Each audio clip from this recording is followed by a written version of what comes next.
6 августа в Сухумский морпорт причалит первая комета из Сочи. Об этом журналистам рассказали президент Бадра Гунба и первый заместитель руководителя администрации президента России Сергей Кириенко в ходе его визита в столицу Абхазии 11 июля. Уверен, что многие люди поедут на этом транспорте ради того, чтобы насладиться пейзажами прибрежной Абхазии. В этом смысле такой проект планируется.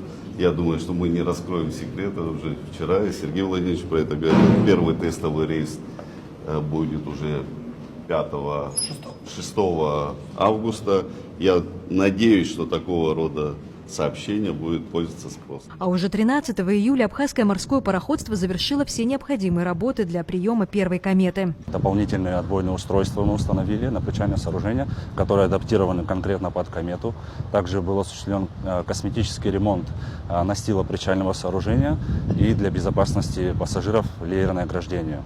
И причал оснащен всеми необходимыми средствами, которые требует техника безопасности. Так что мы на сегодняшний день готовы к приему данного судна. Комета проекта М-120. Сухумский морпорт не впервые будет принимать международный водный транспорт, поэтому технически был практически готов к приему судна. У нас есть уже большой опыт по приему различных судов, такие как «Грифон». И для нас, мы все знаем, это историческое событие, когда князь Владимир зашел в наш порт. И опыт у нас большой по этому поводу. А 5 августа тут же в морпорту будет в тестовом режиме запущен морской светомузыкальный фонтан. Он будет расположен между двумя причалами, грузовым и пассажирским, прямо в море. На зиму в период штормов его будут убирать. А идея установить такой фонтан в Сухуми появилась на собрании молодежи в арт-кластере Таврида. Российской платформой молодых людей культурного сообщества было дано задание группе компаний City Exclusive по разработке проекта светомузыкального фонтана. В комплекс данного фонтана входит понтонный фонтан, установленный на самом понтоне.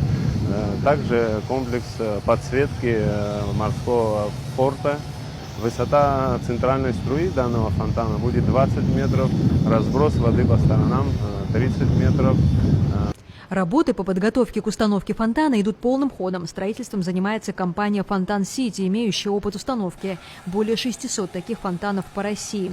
Работы в Сухуми идут совместно с администрацией города. Работы, конечно, не простые, но город принимает все нужные усилия, прикладывает, чтобы подвести все коммуникации к данному проекту, потому что проект тоже не из дешевых, раз нам молодые люди и культурное сообщество России делают такой подарок, мы, конечно, прикладываем максимум усилий, чтобы все это осуществить в срок, который нам поставлен. Мы подводим сюда электроэнергию, интернет, всякого рода коммуникации, все это в город и управление морского пароходства. Мы совместно осуществляем данные работы. Фонтан станет еще одной визитной карточкой абхазской столицы, точкой притяжения в городе. В конце концов, украсит набережную и морпорт. Здесь будет очень красивая установка, светомузыкальная. На данном фонтане можно подключить любой трек, и фонтан будет подыгрывать любой музыкой, любому треку, который мы на него включим. Здесь будет место притяжения молодых людей, романтика. Фонтан будет управляться пультом. Это небольшое помещение в здании порта. Его уже установили.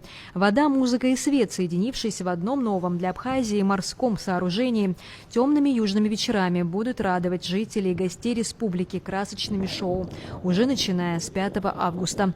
Марьяна Котова, Валерий Квиквискири, Абаза ТВ.